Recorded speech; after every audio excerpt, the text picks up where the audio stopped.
Naranasan mo na ba ang pakiramdam na maging dayuhan sa sarili mong tahanan? Yung pakiramdam na para kang hangin. Nandyan ka, pero hindi ka nakikita. Naririnig ka, pero hindi ka pinakikinggan. Ako si Corazon. At sa loob ng 15 taon, ang tingin sa akin ng sarili kong asawa ay hindi kabiyak, hindi kasama sa buhay, kundi isang utusan. Isang kasambahay na walang sweldo, na ang tanging silbi ay magluto, maglinis, at manahimik. Naalala ko pa noong isang gabi, may bisita kaming mga kaibigan ni Ricardo galing sa trabaho. Nasa sala sila, nagtawanan, umiinom ng mamahaling alak. Ako naman, nasa kusina, naghuhugas ng pinggan. Lumabas ako sandali para maghatid ng pulutan. Narinig ko ang isa sa mga kaibigan niya na nagtanong, "Ricardo pare, nasaan ang misis mo? Bakit hindi mo pasalitain dito?" Tumigil ang mundo ko sa sagot ng asawa ko. Tumawa siya ng malakas. Yung tawang mapang-insulto. At sinabi niya, "Hayaan mo siya diyan sa kusina. Alam mo naman si Corazon, wala namang alam sa mga usapang matatalino. Mas magaling siya sa pagkayod ng niyog kaysa sa pakikipag-usap." Nagtawanan silang lahat. Ang sakit, sobrang sakit. Parang tinusok ng kutsilyo ang dibdib ko. Hindi dahil sa sinabi niyang wala akong alam, kundi dahil sa harap ng ibang tao.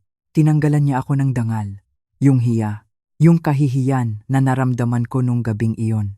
Gusto ko na lang lamunin ng lupa sa sarili kong pamamahay, kung saan ako ang nag-aayos ng lahat, kung saan ako ang nagpapaganda ng bawat sulok. Tinawag akong walang alam, tinrato akong parang walang halaga. Tiningnan ko ang mga kamay ko, mga kamay na kumulubot sa kakalaban ng damit niya, mga kamay na napaso sa kakaluto ng paborito niyang ulam. At tinanong ko ang sarili ko, "Corazon, ito na lang ba ang halaga mo?" Maraming gabi na umiiyak ako ng patago sa banyo para hindi niya marinig. Dahil kapag narinig niya akong umiiyak, sasabihin na naman niyang madrama ako. Sasabihin niyang wala akong utang na loob sa buhay na ibinibigay niya sa akin. Utang na loob? Ako pa ang dapat magkaroon ng utang na loob? Kayong ibinigay ko ang lahat. Ang oras ko, ang ganda ko noong kabataan ko, ang mga pangarap ko. Lahat isinantabi ko para sa kanya. Alam niyo ba, mga kumare, dati akong accountant. Matalino ako noong kabataan ko. Marami akong pangarap. Pero noong pinakasalan ko si Ricardo, sabi niya sa akin, "Corazon, huwag ka nang magtrabaho. Ako na ang bahala. Ang kailangan ko ay asawang mag-aasikaso sa bahay. Ang kailangan ko ay ilaw ng tahanan." Ilaw ng tahanan, napakagandang pakinggan, pero sa loob ng 15 taon, ang ilaw na iyon ay unti-unting napundi. Naging anino na lang ako sa buhay niya. Gigising ako ng 4:00 ng madaling araw. Ipagluluto siya ng almusal, paplantsahin ang kanyang uniforme, sisiguraduhin na makintab ang sapatos niya. Kapag umuuwi siya, galing trabaho, pagod at mainit ang ulo, sasalubungin ko siya ng ngiti. Kahit na pagod din ako, kahit na masakit ang likod ko kakalinis ng buong bahay. Pero ano ang kapalit? Isang tango lang. Minsan wala pa. Kakain siya, nang hindi man lang nagpapasalamat sa luto ko. Minsan, pipintasan pa. Bakit ang alat nito? Bakit hindi malutong ang balat ng manok? Wala siyang pakialam kung napaso ako habang nagluluto. Wala siyang pakialam kung buong araw akong nag-isa sa bahay. Nag-iisa. Iyan ang pinakamasakit na salita. Yung may kasama ka sa bahay, pero pakiramdam mo ay nag-iisa ka lang. Para sa kanya, ang papel ko lang ay siguraduhin na komportable ang buhay niya. Ako ang taga-ayos ng gusot niya. Ako ang taga-paalala ng mga appointment niya. Pero kapag usapang pera na, kapag usapang desisyon sa bahay, wala akong boses. Ako ang naghahanap buhay dito, Corazon. Kaya ako ang masusunod. Iyan ang palagi niyang sinasabi. Pinaparamdam niya sa akin na kung wala siya, mamamatay ako sa gutom. Pinaparamdam niya na wala akong kakayahan, na isa lang akong palamunin. Isang hamak na may bahay na umaasa sa awa niya. Ang tingin niya sa akin ay mahina. Ang tingin niya sa akin ay tanga. Pero nagkakamali siya. Nagkakamali siya ng kinalaban. Dahil hindi niya kilala ang tunay na Corazon. Ang hindi alam ni Ricardo sa likod ng aking mga ngiti. Sa likod ng aking pananahimik, may itinatago akong isang lihim. Isang napakalaking lihim na kayang bumago ng lahat sa isang iglap. Akala niya hawak niya ako sa leeg dahil sa pera. Akala niya hindi ako makakaalis dahil wala akong pupuntahan. Pero hindi niya alam ang tungkol sa aking lola. Ang lola ko na nagpalaki sa akin. Siya ang nagturo sa akin na maging matatag. Bago siya namatay, ipinatawag niya ako. Hinawakan niya ang kamay ko ng mahigpit at ibinulong niya sa akin ang isang payo na hinding-hindi ko makakalimutan. Sabi niya, "Corazon Apo, magtira ka para sa sarili mo.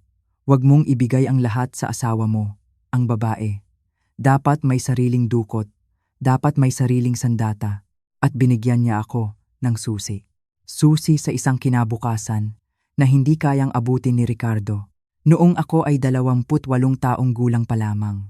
Nagmana ako, hindi lang basta lupa, hindi lang basta alahas, kundi pera.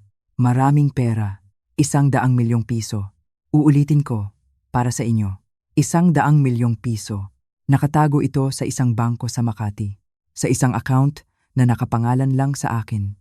Walang nakakaalam, kahit sino, lalo na si Ricardo. Sa loob ng 15 taon, habang hinihingan ako ni Ricardo ng barya para sa pamalengke, habang sinusumbatan niya ako sa bawat pisong ginagastos ko, habang tinatawag niya akong palamunin, hindi niya alam na ang babaeng inaapi niya ay mas mayaman pa sa kanya ng 10 beses. Mas mayaman pa sa kanya ng 100 beses. Ito ang aking lihim na yaman. Ito ang aking alas. Ito ang aking trump card. Habang naglalakad ako sa palengke, nasuot ang luma kong duster. Habang tinitingnan ako ng mga tao nang may awa. Napapangiti na lang ako sa loob-loob ko. Dahil alam ko ang totoo. Alam ko na sa oras na gustuhin ko, kaya kong bilhin ang buong subdivision na tinitirhan namin. Kaya kong bilhin ang kumpanyang pinagtatrabahuhan ni Ricardo. Kaya kong bilhin ang pagkatao niya kung gugustuhin ko. Pero nanahimik ako. Naghintay ako. Bakit? Dahil gusto kong makita kung sino talaga siya. Gusto kong makita kung mamahalin niya ba ako kahit wala akong pera. At ngayon, nakita ko na. Nakita ko na ang tunay na kulay ng asawa ko. Isang lalaking mapagmataas. Isang lalaking walang respeto. Isang lalaking sumusukat sa halaga ng tao base sa laman ng bulsa nito. Akala niya siya ang hari sa bahay na ito. Akala niya ako ang kawawang pawn sa kanyang laro. Pero hindi niya alam, tapos na ang laro. At ako ang panalo. Ang tahimik na milenarya na nasa kusina niya. Ang kasambahay na minamaliit niya ay handa ng lumaban. Gusto nila akong mawala? Gusto nila akong manatiling walang boses? Pues, magugulat sila. Hindi lang ito tungkol sa pera. Hindi ko ito ginagawa para lang ipamukha sa kanya na mayaman ako. Ginagawa ko ito para sa dangal ng bawat babaeng nagsakripisyo, para sa dangal ng bawat inang binaliwala, para sa dangal ng bawat asawang niloko at inalila. Kukunin ko ang lahat ng nararapat sa akin. Hindi ako titigil hanggat hindi siya lumuluhod. Hindi ako titigil hanggat hindi niya nararamdaman ang sakit na ipinaramdam niya sa akin. Ipapakita ko sa kanya kung ano ang nangyayari kapag ginalit mo ang isang babaeng matiyaga. Ipapakita ko sa kanya na ang tunay na yaman ay wala sa bangko, nasa respeto. At dahil wala siyang respeto, wala ring matitira sa kanya. Tuturuan ko siya ng leksyon. Isang leksyon na hinding-hindi niya makakalimutan. Isang leksyon na ikukwento pa niya sa kanyang mga apo balang araw. Ang leksyon na huwag mong mamaliitin ang iyong asawa. Dahil baka ang inaakala mong kuting ay isa palang tigre na naghihintay lang ng tamang oras para sumakmal. Si Ricardo ang nag-umpisa ng apoy na ito. Pero ako ang tatapos nito. At sinisigurado ko sa inyo, magiging abo siya pagkatapos ko. Kayo mga kumare, mga kapwa ko nanay at lola na nakikinig diyan. Naranasan nyo na rin ba ito? Naranasan nyo na bang maliitin ng sarili ninyong pamilya? Naranasan nyo na bang magsakripisyo ng buong puso, pero ang sukli ay kawalan ng utang na loob? Kung oo ang sagot nyo, para sa inyo ang kwentong ito. Huwag kayong matakot. Huwag kayong mawalan ng pag-asa dahil sa kwento ko ngayong araw. Ipapakita ko sa inyo na laging may hustisya sa huli. Gusto kong marinig ang boses ninyo. Saan kayo nanonood ngayon? Nasa Pilipinas ba kayo? O nasa ibang bansa na nagpapakahirap magtrabaho? Paki-comment naman sa ibaba kung taga saan kayo. Isulat nyo diyan. Saan kayo nanonood? At kung may kwento rin kayo ng pagbangon, kwentuhan mo ako. I-like nyo ang video na ito at i-share sa mga kaibigan nyo para malaman ng lahat na hindi tayo basta-basta. Handa na ba kayo? Ito ang kwento ng aking paghihiganti. Ito ang kwento ng aking tagumpay. Makinig kayong mabuti. Dahil magsisimula na tayo, naalala ko pa ang araw na iyon. Isang Martes ng umaga. Karaniwang araw lang dapat ito. Araw ng paglalabas ng basura. Araw ng paglilinis. Araw ng pagiging isang utusan sa sarili kong bahay. Kakatapos ko lang hilahin ang mabibigat na basurahan palabas ng gate. Mabigat ang mga ito. Masakit sa likod lalo na sa edad ko. Pero kailangan kong gawin dahil kung hindi, walang gagawa. Hindi naman ito gagawin ni Ricardo. Para sa kanya, ang mga gawaing bahay ay para lang sa mga katulong. At ako ang kanyang katulong na walang bayad. Pagbalik ko sa loob ng gate, napahinto ako. Nanlaki ang mga mata ko. May nakaparadang kotse sa aming driveway. Hindi ito sasakyan ng kapitbahay. Hindi ito sasakyan ng kumpanya. Isa itong silver BMW. Makintab, bago, at napakamahal. Nakaparada ito ng pahalang. Parang ang may-ari nito ay walang pakialam sa mundo. Parang ang may-ari nito ay nagsasabing, "Akin ang lugar na ito." Kinabahan ako. Baka may bisita si Ricardo galing sa opisina? Pero bakit hindi niya sinabi sa akin? Dali-dali akong pumasok sa pinto ng kusina. Pinunasan ko ang mga kamay ko sa aking apron. Inayos ko ang buhok ko. Ayokong mapahiya ang asawa ko kung may bisita siyang mahalagang tao. Ganyan naman ako palagi. Inuuna ko ang kapakanan niya bago ang sarili ko. Pero sana hindi na lang ako pumasok. Sana tumakbo na lang ako palayo. Pagpasok ko sa sala, tumigil ang ikot ng mundo ko. Ang sala na ito, dito kami nagdiwang ng Pasko sa loob ng 15 taon. Dito ko inalagaan si Ricardo kapag may sakit siya. Dito ko inayos ang mga bulaklak linggo-linggo para maging maganda ang tahanan namin. Pero ngayon, iba na ang nakikita ko. Nandoon si Ricardo, nakatayo sa gitna ng sala. Pero hindi siya nag-iisa. May kasama siyang babae. Isang babaeng hindi ko kilala. Mas bata siya. Siguro ay nasa 40 anyos. Maganda ang kanyang buhok. May highlights na halatang ginawa sa mamahaling salon. Nakasuot siya ng damit na kulay burgundy. Ang tela ay mukhang seda. Sigurado ako, ang halaga ng damit na iyon ay mas mahal pa sa lahat ng damit na nabili ko sa loob ng 5 taon. Pero hindi ang damit ang dumurog sa puso ko, kundi ang posisyon nila. Hindi sila magkatabi lang. Masyado silang malapit. Nakadikit ang katawan ng babae kay Ricardo. At si Ricardo, ang asawa ko, ang lalaking pinakasalan ko sa hirap at ginhawa, ay nakahawak sa baywang ng babae. Isang hawak na puno ng pagmamay-ari, isang hawak na puno ng init. Isang hawak na matagal na niyang ipinagkait sa akin. Sa sandaling iyon, naintindihan ko ang lahat. Ang mga gabing umuuwi siya ng late dahil sa overtime. Ang mga business trip kuno sa Cebu o Davao. Ang biglaang paglamig ng pakikitungo niya sa akin. Hindi pala trabaho ang dahilan. Babae pala. Kabit. Naramdaman ko ang pagguho ng mundo ko. Para akong sinampal ng katotohanan. Hindi ito isang pagkakamali. Hindi ito isang gabing pagkalasing lang. Ang paraan ng paghawak niya sa babae.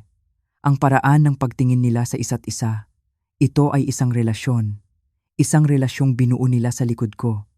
Habang ako ay nagkukuskos ng sahig. Habang ako ay namamalansya ng damit niya.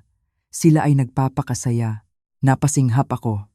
At dahil doon, napalingon silang dalawa sa akin. Ang babae, si Vanessa. Nagulat siya ng bahagya. Pero hindi siya natakot. May halong gulat lang. Pero si Ricardo, ang reaksyon niya ang mas masakit. Hindi siya mukhang guilty. Hindi siya mukhang humihingi ng tawad. Mukha siyang naiinis. Naiinis siya na parang naistorbo ko ang mahalagang sandali nila. Naiinis siya na parang ako pa ang mali dahil pumasok ako sa sarili kong sala. Tiningnan niya ako mula ulo hanggang paa. Nakita niya ang luma kong damit, ang apron kong may mantsa ng mantika, at nakita ko sa mga mata niya ang pagkadiri. Para bang ikinukumpara niya ako kay Vanessa. Si Vanessa na mabango, si Vanessa na maganda, at ako, si Corazon na losyang, si Corazon na tagalinis. Ang sakit. Sobrang sakit. Pero hindi ako umiyak. Dahil sa sobrang gulat, namanhid ang buong katawan ko. Nakatayo lang ako doon, habang ang asawa ko at ang kabit niya ay nakatayo sa gitna ng bahay na pinaghirapan kong alagaan. Wala silang takot. Wala silang hiya. Dinala niya ang kanyang kasalanan sa loob ng aming santuwaryo at sa oras na iyon. Alam ko na, wala na ang asawang nakilala ko. Patay na ang pag-ibig na inakala kong totoo. Ang katahimikan sa sala ay nabasag ng boses ni Ricardo. Boses na dati ay naglalambing sa akin. Pero ngayon, boses na ito na puno ng lamig at pagkayamot. Corazon, sabi niya. Walang mahal, walang hon, pangalan lang. Si Vanessa ito. May pinag-uusapan kaming negosyo. Pwede mo ba kaming ipagtimpla ng kape? Kape? Tama ba ang narinig ko? Kape? Pagkatapos kong mahuli ang asawa ko, na may kasamang ibang babae sa loob ng aming bahay. Ang una niyang sasabihin ay magtimpla ako ng kape. Gusto niyang pagsilbihan ko sila. Gusto niyang maging katulong ako ng kabit niya. Tumingin ako kay Vanessa. At nakita ko ang isang ngiti sa kanyang mga labi. Hindi ito ngiti ng pagbati. Ito ay ngiti ng tagumpay. Ngiti ng isang babaeng alam na panalo na siya. Tinitigan niya ako na parang sinasabing, "Tingnan mo, ako ang mahal niya, ikaw ang utusan." May halong awa at pang-iinsulto ang mga mata niya. Para bang naawa siya sa akin dahil napakatanga ko sa sandaling iyon. Ang 15 taon ng pagtitiis ay nag-flashback sa isip ko. Bawat utos, bawat sigaw, bawat pambabaliwala, lahat ng iyon ay nagpatong-patong at naging isang matulis na punyal sa puso ko. Pero kasabay ng sakit, may naramdaman akong iba. Isang kakaibang lamig na bumalot sa aking dibdib. Hindi ito takot, hindi ito lungkot. Ito ay galit, isang galit na tahimik, isang galit na mapanganib. Tumingin ako kay Ricardo. Nakatalikod na siya sa akin at kinakausap na ulit si Vanessa. Binaliwala na niya ako agad. Para sa kanya, isa lang akong appliances sa bahay na inutusan niyang gumana. Wala akong damdamin, wala akong karapatang magalit. Doon ko naalala. Doon pumasok sa isip ko ang isang bagay na matagal ko nang itinago sa kabilang ibayo ng bayan. Sa isang bangko sa Makati, may isang account na nakapangalan sa akin. Corazon, walang apelyido ni Ricardo. At sa loob ng account na iyon ay may natutulog na 100 milyong piso. Pera na ipinamana sa akin ng aking lola. Pera na hindi alam ni Ricardo. Pera na magiging sandata ko. Napangiti ako ng mapait sa loob-loob ko. Akala ni Ricardo ay wala akong laban. Akala niya ay hawak niya ako sa leeg dahil siya ang naghahanap buhay. Akala niya ay hindi ako makakaalis dahil wala akong pera. Pwes, nagkakamali siya. Sobrang laki ng pagkakamali niya. Huminga ako ng malalim at sinabi ko ang mga salitang hindi nila inaasahan. Ang boses ko ay kalmado, masyadong kalmado. Sige, magtitimpla ako agad. Tumalikod ako at naglakad papunta sa kusina. Nanginginig ang mga kamay ko, hindi sa takot, kundi sa adrenaline. Pagpasok ko sa kusina, rinig na rinig ko ang tawanan nila sa sala. Ang tawa ni Vanessa, malanding tawa. Tawa ng isang babaeng walang alalahanin sa buhay. Hindi niya kailangang magluto. Hindi niya kailangang maglaba. Kailangan lang niyang maging maganda para sa asawa ko. Habang nilalagyan ko ng tubig ang coffee maker, nagsimula akong mag-isip. Nagsimula akong magplano. Ilang taon na ba nila akong niloloko? Ilang pera na ba ang ginastos ni Ricardo sa kanya habang tinitipid ko ang sarili ko sa pamamalengke? Habang namimili ako ng murang gulay, kumakain pala sila sa mamahaling restaurant, bumubulusok ang galit sa akin. Pero pinigilan ko. Kailangan kong maging matalino. Kailangan kong maging pasensyosa. Tulad ng sabi ng lola ko, ang paghihiganti ay isang putahe na mas masarap ihain kapag malamig na. Kinuha ko ang tray. Naglagay ako ng 3 tasa. Nilagyan ko ng asukal at cream. Kumuha pa ako ng cookies na niluto ko kahapon. Cookies na niluto ko para sana kay Ricardo. Dahil akala ko ay magugustuhan niya. Ngayon, ipapakain ko ito sa kabit niya. Ayos lang. Dahil ito na ang huling beses na pagsisilbihan ko sila. Dinala ko ang tray sa sala. Naghiwalay sila nang kaunti nang makita nila ako. Akala siguro nila ay hindi ko nakita ang pagdikit ng mga katawan nila kanina. Heto na ang kape, sabi ko nang nakangiti. Isang ngiti na hindi umaabot sa mata. Freshly brewed iyan. At may cookies din. Chocolate chip. Tiningnan ako ni Vanessa. Ngumiti siya ng matamis. Ang sipag mo naman pala sa bahay. Sabi ni Ricardo. Magaling ka daw talagang katulong. Halos masamid ako sa sarili kong laway. Katulong. Iyon ang tawag sa akin ni Ricardo kapag kausap ang kabit niya? Talaga? Sagot ko. Mabuti naman at napag-uusapan niyo ako. Nakakatuwa naman. Tiningnan ako ni Ricardo ng masama. Corazon. Iwan mo na kami. May importante kaming pinag-uusapan tungkol sa project sa opisina. Project. Sinungaling. Sige, sabi ko. Aalis na rin ako. May pupuntahan ako. Saan ka pupunta? Tanong niya. Sa palengke lang, pagsisinungaling ko. Pero sa totoo lang, iba ang pupuntahan ko. Pupunta ako sa lugar kung saan magsisimula ang pagbagsak niya. Kinuha ko ang bag ko at lumabas ng bahay. Habang naglalakad ako papunta sa luma kong sasakyan, lumingon ako sa bintana ng sala. Nakita ko silang nagtatawanan ulit. Hindi nila alam. Ang babaeng lumabas ng pinto ay hindi na ang dating Corazon na sunod-sunuran. Ang babaeng lumabas ng pinto ay isa ng milyonaryang handang lumaban. At sa oras na matapos ako sa kanila, wala nang matitira kay Ricardo, kundi ang kanyang pagsisisi. Pagpasok ko sa loob ng sasakyan, napahawak ako ng mahigpit sa manibela. Doon palang bumuhos ang mga luha ko. Ang luhang kanina ko pa pinipigil. Umiyak ako ng umiyak. Hindi dahil mahal ko pa si Ricardo, kundi dahil sa panghihinayang. Nanghihinayang ako sa 15 taon ng buhay ko na sinayang ko para sa isang lalaking walang kwenta. Nanghihinayang ako sa pagmamahal na ibinuhos ko sa isang taong tinatawag akong katulong sa harap ng iba. Pero pagkatapos ng ilang minuto, pinunasan ko ang mga luha ko. Tiningnan ko ang sarili ko sa salamin ng kotse. Ang mga mata ko ay pagod. Ang mukha ko ay may mga guhit na ng katandaan. Pero sa likod ng mga matang iyon, may apoy na nabubuhay. Tama na, Corazon. Bulong ko sa sarili ko. Tama na ang pagiging biktima. Oras na para maging bida ka sa sarili mong kwento. Kinuha ko ang cellphone ko. May isang numero akong tinawagan.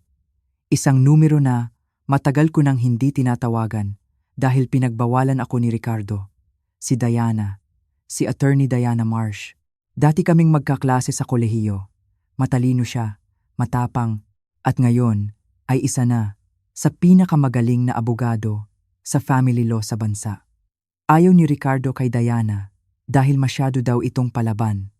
Takot si Ricardo sa mga babaeng matatalino, kaya unti-unti niya akong inilayo kay Diana. Pero ngayon, kailangan ko ang talino ni Diana. Kailangan ko ang tapang niya. Hello? Sagot ni Diana sa kabilang linya. Diana, si Corazon ito. Corazon, Chen. Tumahimik sa kabilang linya. Corazon? Diyos ko, ilang taon na. Kumusta ka na? Huminga ako ng malalim. Diana, kailangan ko ng tulong. Kailangan ko ng abogado. Naramdaman ko ang pagbabago ng tono ni Diana. Naging seryoso, naging propesyonal. Nasa opisina ako. Pumunta ka ngayon din. Nagmaneho ako papunta sa BGC, sa isang mataas na building na gawa sa salamin at bakal. Ito ang mundo na tinalikuran ko para maging may bahay. Pagpasok ko sa elevator, Nakita ko ang refleksyon ko katabi ng mga empleyadong naka-business suit. Mukha akong losyang naka-duster na pinatungan lang ng cardigan, nakatsinelas na luma. Pero itinaas ko ang noo ko. May 100 million ako. Kaya kong bilhin ang building na ito kung gugustuhin ko. Pagpasok ko sa opisina ni Diana, sinalubong niya ako ng yakap. Yakap na mahigpit. Yakap ng isang tunay na kaibigan. "Maupo ka," sabi niya. "Sabihin mo sa akin ang lahat." At sinabi ko nga. Sinabi ko ang tungkol kay Vanessa. Ang tungkol sa pangaalipusta. Ang tungkol sa pagpapanggap nila sa harap ko. Habang nakikinig si Diana, nakita ko ang galit sa mga mata niya, pero mas naging interesado siya nang banggitin ko ang pera. "Diana," sabi ko nang mahina, "may hindi alam si Ricardo." "Ano yun?" tanong niya. "May mana ako sa lola ko. 100 milyong piso. Nasa bangko. Nakapangalan sa akin bago pa kami ikasal." Nanlaki ang mga mata ni Diana. Ibinaba niya ang kanyang ballpen. "Sigurado ka ba? Hindi ito ginalaw ni Ricardo? Hindi niyo ginamit sa gastusin sa bahay?" "Hindi," sagot ko. "Kahit 5. Hindi niya alam. Ang alam niya, mahirap ako. Ang alam niya, wala akong pera." Napangiti si Diana. Isang ngiti na nakakatakot para sa mga kaaway. "Corazon," sabi niya. "Napakatalino ng lola mo. Dahil sa batas ng Pilipinas, ang manang natanggap mo, lalo na kung itinago mo ng hiwalay, ay exclusive property mo. Ibig sabihin, hindi ito conjugal. Hindi ito mahahati kapag naghiwalay kayo. Iyo lang ito, iyong iyo." Nakahinga ako ng maluwag. Ito ang kinakatakutan ko, na baka makuha ni Ricardo ang pera ng lola ko. Pero, dagdag ni Diana, ang pera na kinita ni Ricardo habang kasal kayo? Ang bahay nyo? Ang sasakyan niya? Ang savings ninyo? Iyan ay conjugal property. Ibig sabihin, kalahati niyan ay sa iyo." Kumuha ng papel si Diana at nagsimulang magsulat. "Heto ang gagawin natin, Corazon. Hindi tayo basta-basta magsasampa ng kaso. Maglalaro tayo. Ang tawag dito ay scorched earth policy o ubusan ng lahi." Nagtaka ako. "Anong ibig mong sabihin?" "Kailangan nating patunayan na gumagastos si Ricardo ng pera ninyong mag-asawa para sa kabit niya. Bawat hotel, bawat alahas, bawat kainan. Iyan ay pagnanakaw sa pondo ng pamilya. Ipapabayad natin iyan sa kanya. Ibabalik niya ang bawat sentimo." Tiningnan ako ni Diana sa mata. "Kaya mo bang bumalik sa bahay na iyon at magpanggap? Kaya mo bang makisama sa kanya ng ilang linggo pa habang nangangalap tayo ng ebidensya?" Naisip ko ang mukha ni Ricardo, ang mukha ni Vanessa, ang pangiinsulto nila. "Kaya ko," sabi ko ng matatag. "Kaya kong gawin ang lahat para makita silang bumagsak." "Magaling," sabi ni Diana. "Simulan na natin ang laban." Ang sumunod na mga linggo ay ang pinakamahabang linggo sa buhay ko. Bumalik ako sa bahay na parang walang nangyari. Nagluto ako, naglinis ako. Pinagsilbihan ko si Ricardo tulad ng dati. Pero sa loob-loob ko, isa na akong espiya sa sarili kong tahanan. Ang galing magpanggap ng mga lalaki. Uuwi si Ricardo sa gabi. Amoy pabango ng ibang babae. Pero hahalikan niya ako sa pisngi at tatanungin, "Anong ulam?" Dati, masasaktan ako, iiyak ako. Pero ngayon, tinitingnan ko na lang siya bilang isang target. Tinulungan ako ni Diana na kumuha ng isang private investigator, si Kate. Magaling siya, sa loob lang ng ilang araw. Nagsimula nang dumating ang mga report sa email ko, at bawat report ay parang sampal sa mukha ng aming pagsasama. Marthe, kuma sa Spiral Buffet, halaga 5,000 piso. Habang ako, nagtitiis sa sardinas sa bahay. Huwebes, bumili ng kwintas sa Rustans. Halaga 25,000 pesos. Ako, ang huling alahas na binili niya sa akin ay nung wedding anniversary namin, 10 taon na ang nakakaraan. At peke pa, Sabado, nag-check-in sa Shangri-La Hotel. Halaga 15,000 pesos para sa isang gabi. Habang ako, nag-iisa sa malaking bahay, nagbabantay ng pinto. Bawat resibo, bawat litrato, ay iniipon ko. Ini-scan ko at isinisave sa isang hidden folder sa laptop ko. May kopya rin si Diana. Sabi ni Diana, "Corazon, tingnan mo ito."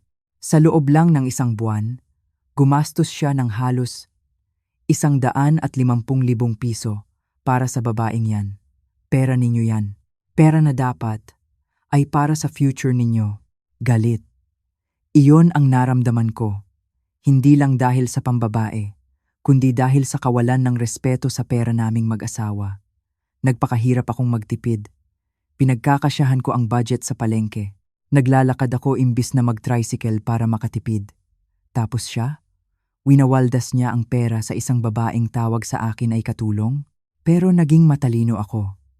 Habang abala si Ricardo sa kanyang bagong pag-ibig, abala naman ako sa paglilipat ng pondo. Dahan-dahan, nagwi-withdraw ako ng cash mula sa ATM card na hawak ko. Pakonti-konti lang para hindi halata. 5,000 ngayon, 10,000 bukas. Inilalagay ko ito sa isang safety deposit box na kinuha ko sa tulong ni Diana. Kailangan ko ng emergency fund dahil alam ko, sa oras na sumabog ang bomba, magkakagulo ang lahat. Isang gabi, habang kumakain kami ng hapunan, biglang nagsalita si Ricardo. "Corazon, napapansin ko, parang ang tahimik mo nitong mga nakaraang araw. May problema ba?"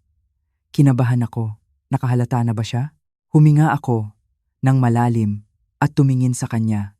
Ngumiti ako. Yung ngiting pang FAMAS Award. "Wala naman, Ricardo. Masaya lang ako. Pakiramdam ko kasi may magandang mangyayari." "Talaga?" sabi niya, sabay subo ng pagkain. "Mabuti naman. Basta ayusin mo ang trabaho mo dito sa bahay." Trabaho sa bahay. Iyon lang talaga ang tingin niya sa akin.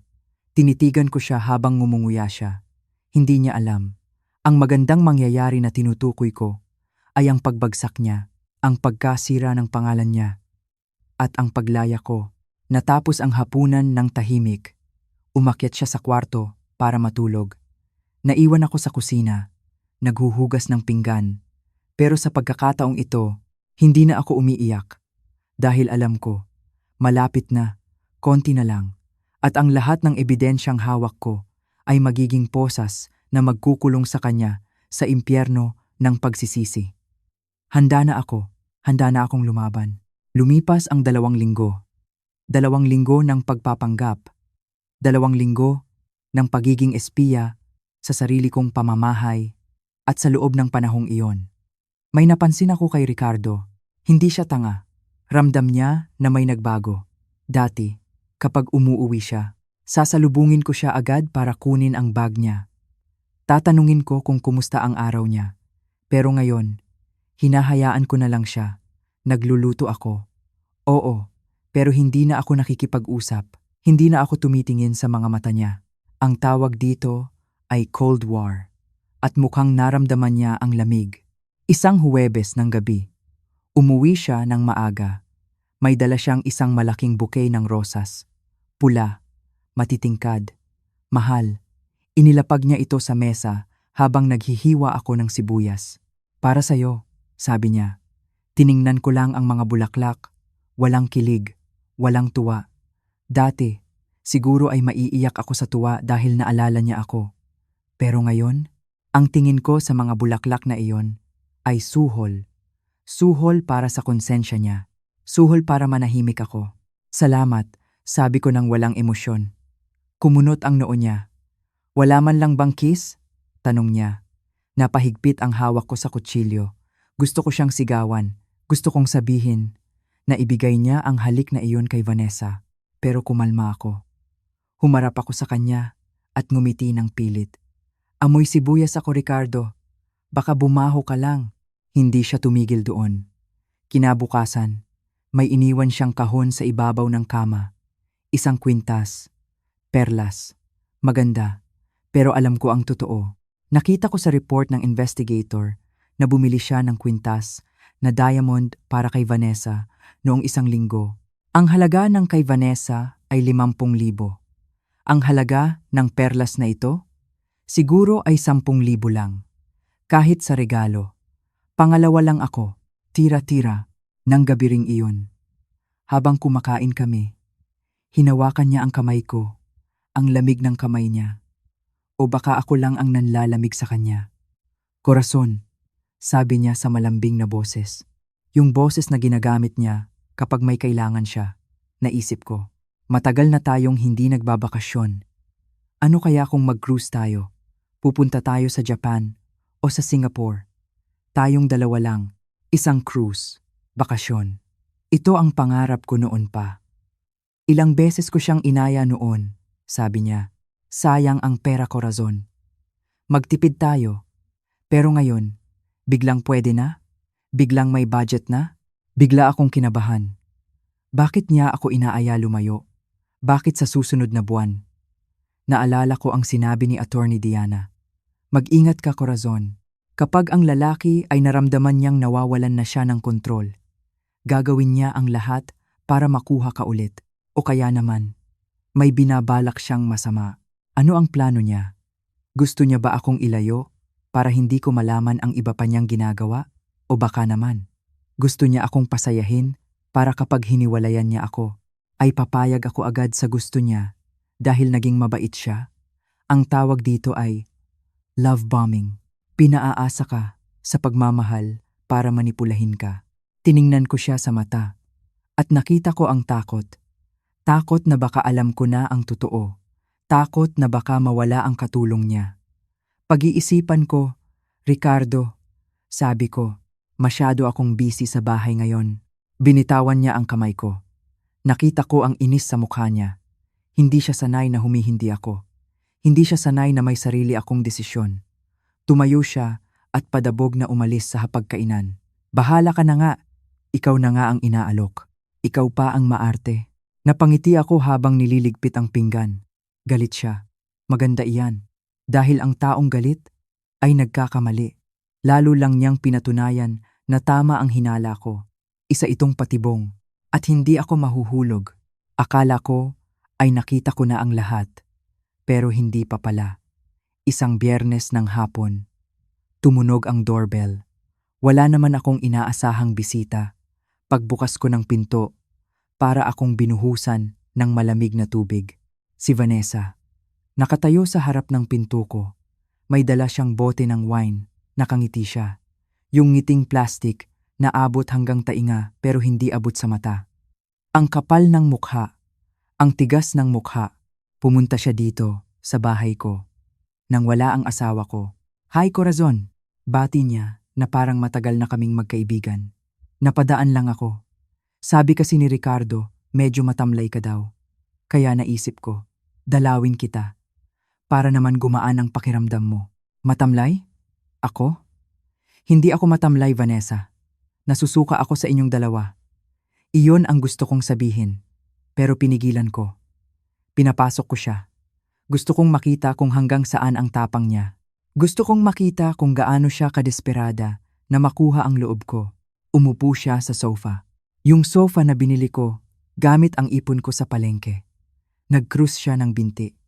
Tiningnan niya ang kabuuan ng bahay na parang sinusuri niya kung ano ang babaguhin niya kapag naging kanya na ito.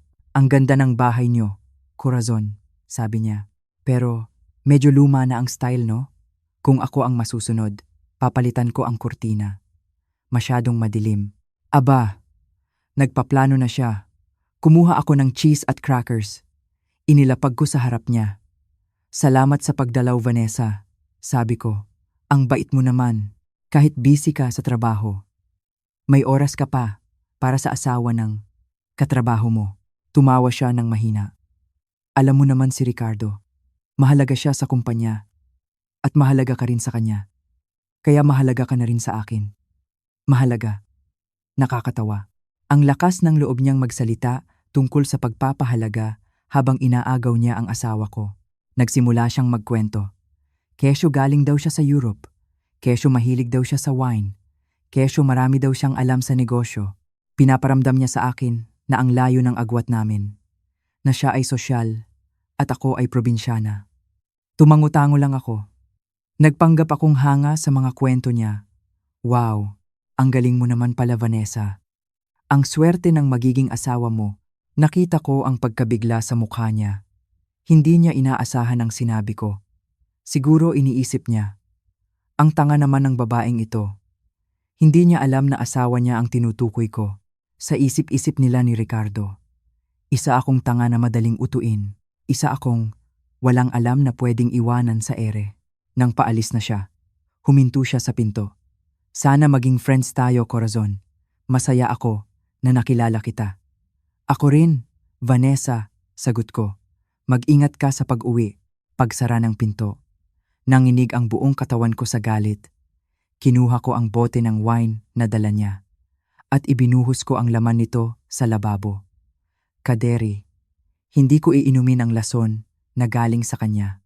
Kinuha ko ang cellphone ko at tinext si Diana. Pumunta siya dito.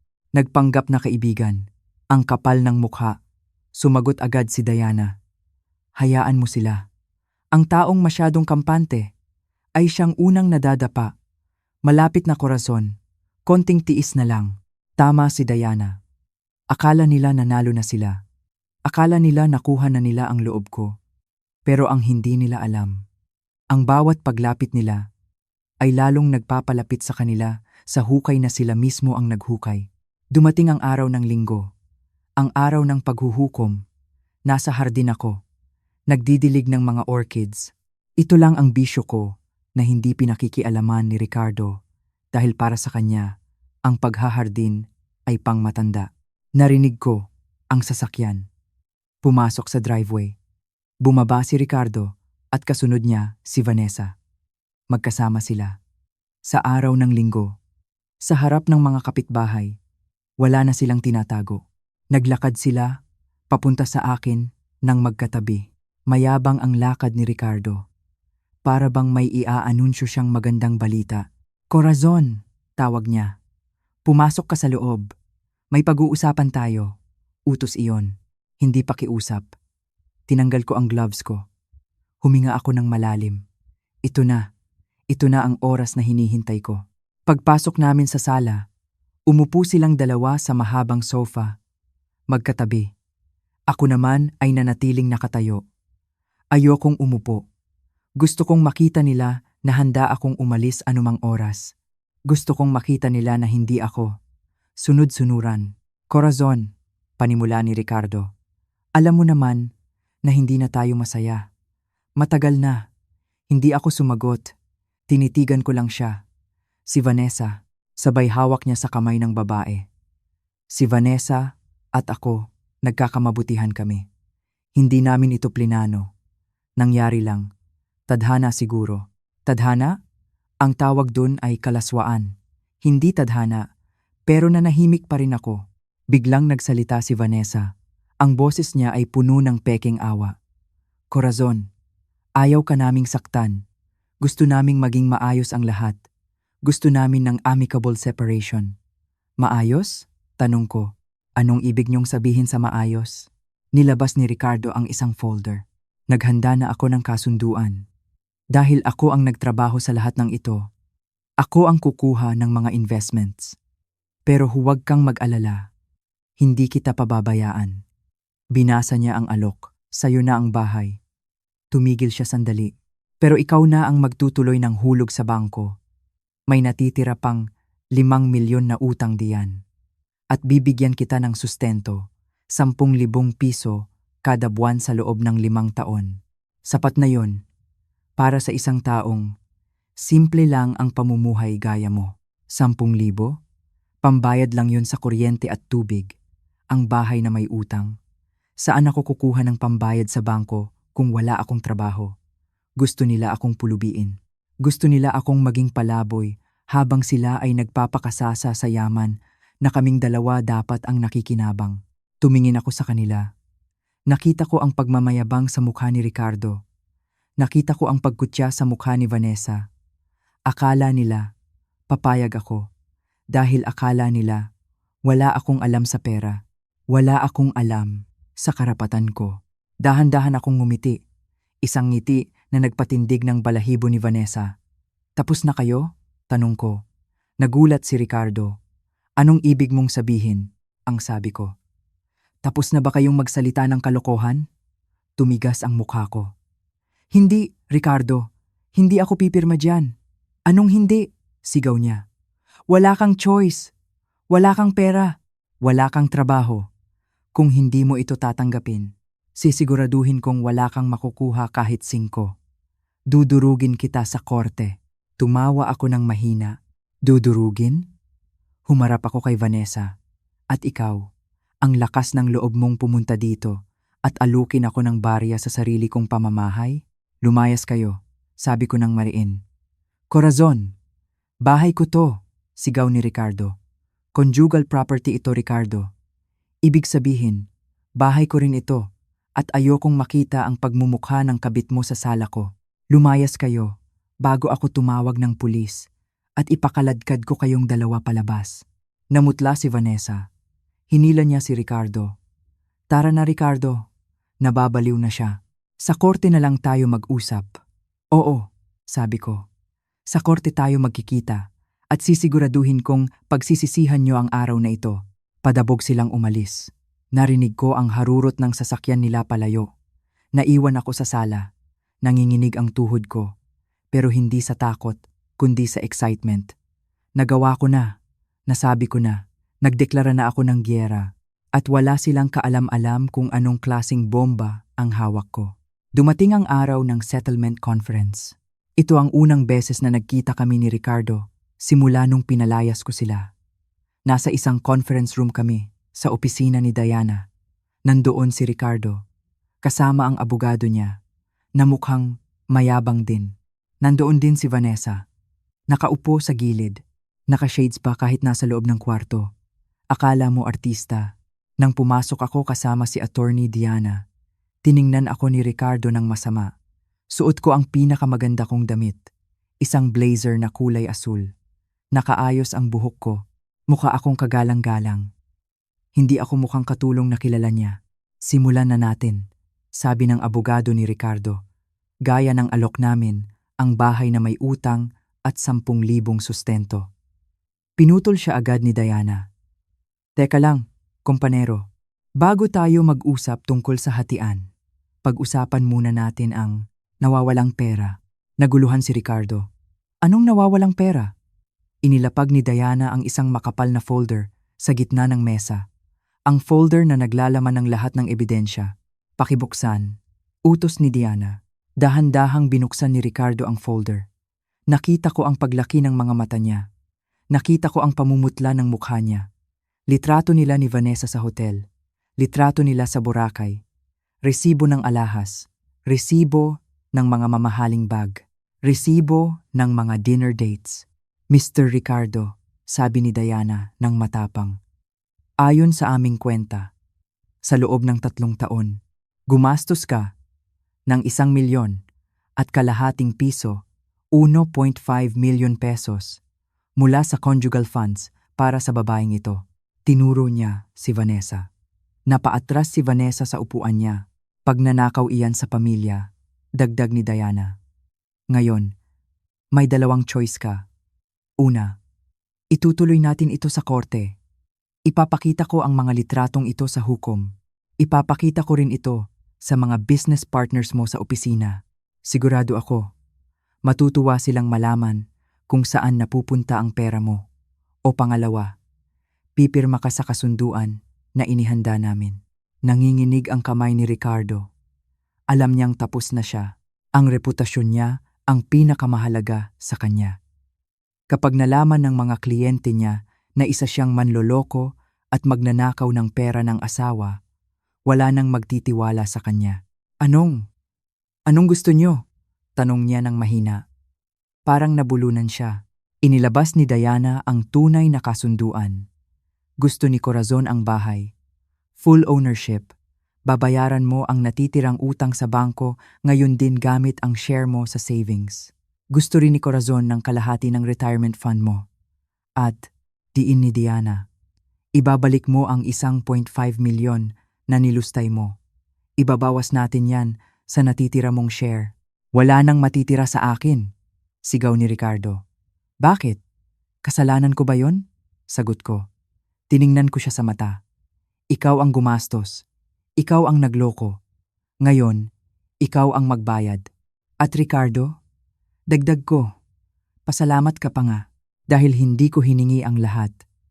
Binibigyan pa kita ng pagkakataon na magsimula ulit. Kasama ang babaeng mahal mo. Tumingin si Ricardo kay Vanessa. Umaasa siyang tutulungan siya nito. Pero nakita ko si Vanessa na umiiwas ng tingin. Mukhang nag-iisip na rin si Vanessa kung tatagal pa siya sa lalaking wala ng pera. Pirmahan mo na, Ricardo, sabi ng abogado niya. Wala tayong laban sa ebidensya. Masisira ka lang kapag nag-viral ito. Mabigat ang kamay na kinuha ni Ricardo ang ballpen. Pumirma siya. Bawat letra ng pangalan niya ay parang tinik sa lalamunan niya nang matapos siya. Kinuha ko ang papel. Tapos na. Malaya na ako. Nasa akin ang bahay. Nasa akin ang pera. At ang pinakamatindi sa lahat, hindi pa rin niya alam. Hindi niya alam na ang babaeng katabi niya, ang babaeng inaakala niyang nanalo lang ng bahay at kaunting pera, ay may nakatagong 100 milyong piso sa bangko. Nakuha ko ang hustisya, nakuha ko ang dangal ko, at naitago ko ang yaman na kailanman ay hindi niya mararanasan. Tumayo ako, inayos ko ang blazer ko.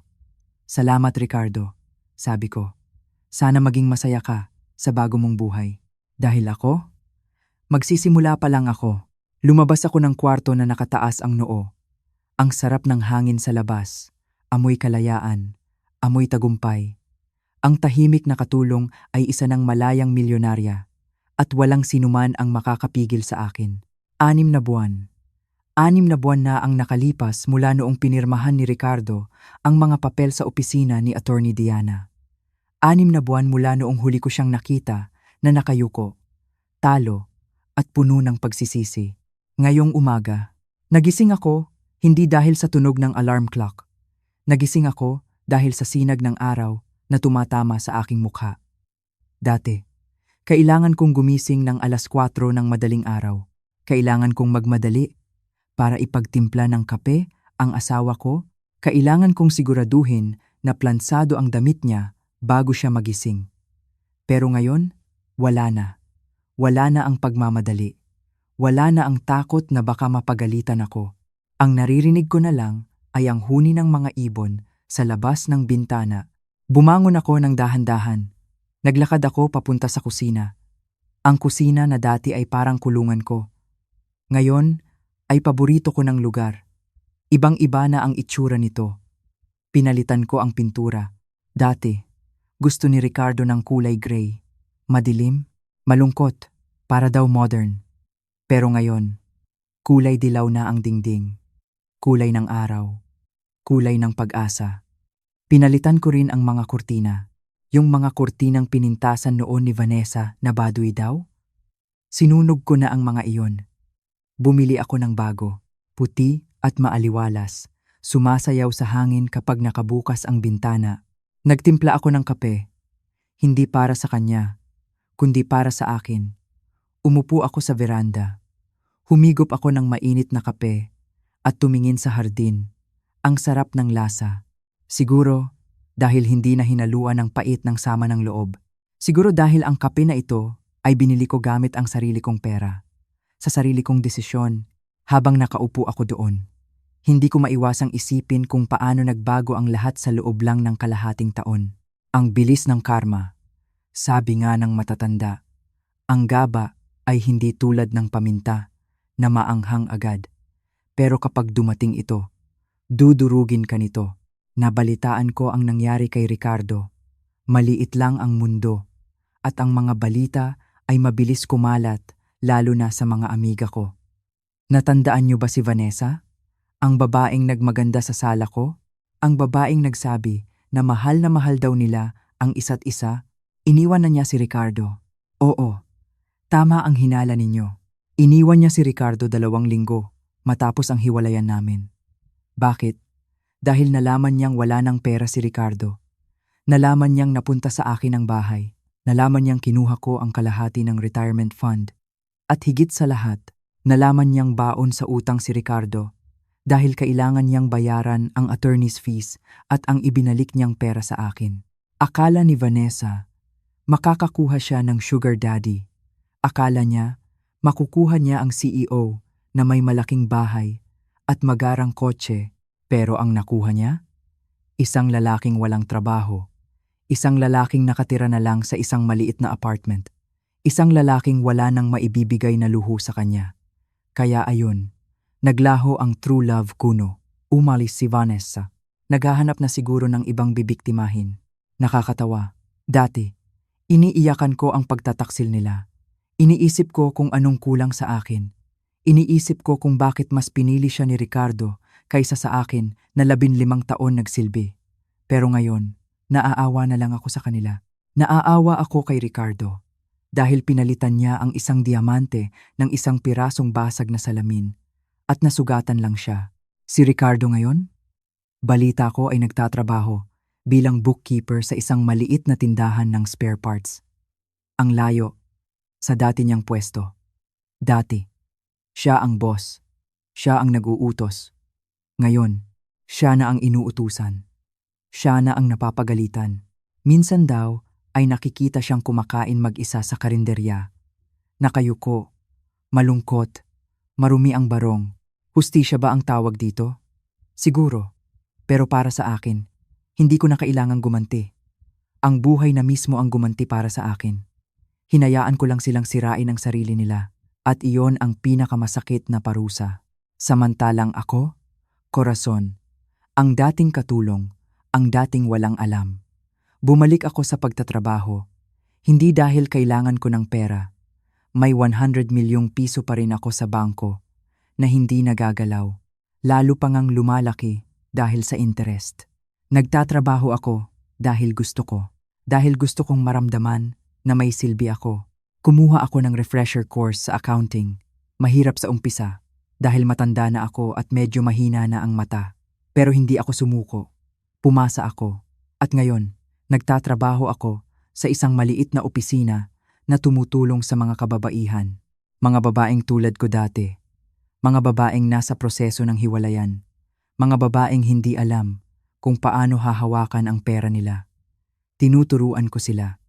Tinutulungan ko silang mag-budget. Tinutulungan ko silang protektahan ang assets nila sa bawat babaeng natutulungan ko. Pakiramdam ko ay tinutulungan ko rin ang dating Corazon. Sinasabi ko sa kanila, huwag kayong matakot. Kaya nyo yan. Kung kinaya ko, kakayanin nyo rin. Ito ang tunay na yaman. Hindi lang pera, kundi ang pakiramdam na may halaga ka sa mundo, na hindi ka lang palamunin, na may boses ka, at ang buhay pag-ibig, may mga nagpaparamdam. May mga Ginoo sa senior center na nagyayamag kape. Si Ginoong James, isang retiradong guro. Mabait siya, maginoo, marunong makinig. Kapag nagkukwento ako, tinitingnan niya ako sa mata. Hindi siya tumitingin sa cellphone. Hindi siya sumasabat para sabihing mali ako. Nakikinig lang siya at tumatawa siya sa mga corny kong joke. Pero hindi ako nagmamadali. Masaya ako sa sarili ko. Masaya akong mag-isa. Natutunan ko na ang pagiging mag-isa ay hindi ibig sabihin ay malungkot ka. Ang tawag dito ay solitude, kapayapaan. Natutunan kong mahalin ulit ang sarili ko bago ako magmahal ng iba. Dahil paano ka mamahalin ng iba ng tama? Kung ikaw mismo sa sarili mo ay hindi mo alam ang halaga mo. Naalala ko noong isang linggo. Nagkita kami ni Ricardo. Nagkataon lang, nasa grocery ako. Namimili ng prutas, mansanas, dalandan, ubas. Yung mga magaganda at matatamis. Siya naman, nasa kabilang aisle. May hawak na basket. Ang laman ng basket niya? Instant noodles, sardinas, at isang frozen dinner. Pagkain ng taong malungkot. Pagkain ng taong walang nagmamahal. Nagpang-abot ang tingin namin. Tumigil siya. Nakita ko ang gulat sa mga mata niya. Siguro nagulat siya sa itsura ko. Nakaayos ako. Nakapulang blouse. May suot na hikaw. Ang balat ko ay glowing. Hindi tulad dati na laging stress at puyat.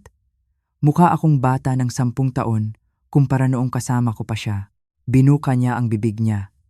Parang may gusto siyang sabihin. Nakita ko ang lungkot sa mukha niya. Yung lungkot ng isang asong gustong bumalik sa amo niya. Siguro gusto niyang humingi ng tawad. Siguro gusto niyang kumustahin ako. O baka naman, gusto niyang utangan ako sa sandaling iyon.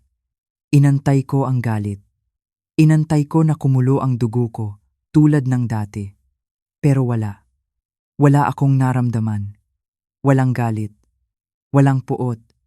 Walang awa. Wala. Para lang akong nakatingin sa isang estranghero. Isang taong hindi ko kilala. Nginitian ko lang siya. Isang tipid na ngiti. Tapos, tumalikod ako at naglakad palayo. Hindi ako lumingon. Dire-diretso lang ako sa paglalakad papunta sa cashier. Iyon ang pinakamasarap na pakiramdam sa lahat. Ang kawalan ng pakialam. Ang indifference. Doon ko nalaman na talagang malaya na ako. Hindi na niya ako masasaktan. Hindi na niya ako makokontrol. Isa na lang siyang alaala ng isang masamang panaginip na nagising na ako. Pag-uwi ko sa bahay, umupo ako sa sala. Binuksan ko ang radyo. Tumugtog ang paborito kong kanta. Yung mga kanta ni Pilita Corrales. Sumayaw ako, mag-isa, sa gitna ng sala. Pumikit ako at dinama ang musika. Dati, bawal magpatugtog ng malakas dahil naiingayan si Ricardo. Dati, bawal sumayaw dahil baduy daw. Pero ngayon, ako ang reyna ng kastilyong ito. Sayaw, corazon, sayaw. Naisip ko ang lola ko. Siguro ay nakangiti siya ngayon mula sa langit. Tama siya. Ang lihim ay kapangyarihan. Ang pasensya ay sandata. Ang 100 milyong piso ay nandiyan pa rin. Nakatago, ligtas. Pero alam niyo ba? Kahit wala ang perang iyon, pakiramdam ko ay mayaman pa rin ako. Dahil nabawi ko ang sarili ko. Nabawi ko ang dangal ko. Kaya kayo, mga kumare ko diyan, mga lola na nakikinig, huwag na huwag kayong papayag na tapakan kayo. Huwag na huwag kayong maniniwala kapag sinabi nilang matanda na kayo at wala nang silbi. Hanggat humihinga tayo, may pag-asa, hanggat may tibok ang puso, pwede tayong magsimula ulit. Tingnan niyo ako, 64 na taong gulang, hiwalay sa asawa, pero mas masaya pa ako ngayon kaysa noong ako ay 20. Hawak ko ang manibela ng buhay ko at pupunta ako kung saan ko gusto. Bukas, pupunta ako sa travel agency. Kukuha ako ng ticket papuntang Japan. Yung cherry blossoms na pangarap ko lang makita sa kalendaryo dati, makikita ko na sa personal. At ang pinakamaganda, wala akong katabing lalaki na magrereklamo na masakit ang paa niya o magrereklamo na mahal ang pagkain. Kakain ako ng ramen hanggang gusto ko. Maglalakad ako sa ilalim ng mga bulaklak. At magpapasalamat ako sa Diyos sa pangalawang buhay na ibinigay niya sa akin. Ito ang kwento ko. Ako si Corazon. Ang dating sunod-sunuran. Ngayon ay malaya na. Sana ay may natutunan kayo sa kwento ko. Sana ay maging inspirasyon ito sa inyo na piliin ang sarili ninyo. Dahil sa huli, wala nang ibang magmamahal sa atin ng buo, kundi tayo lang din. Maraming salamat sa pakikinig. Hanggang sa muli. Ito ang inyong lingkod. Paalam.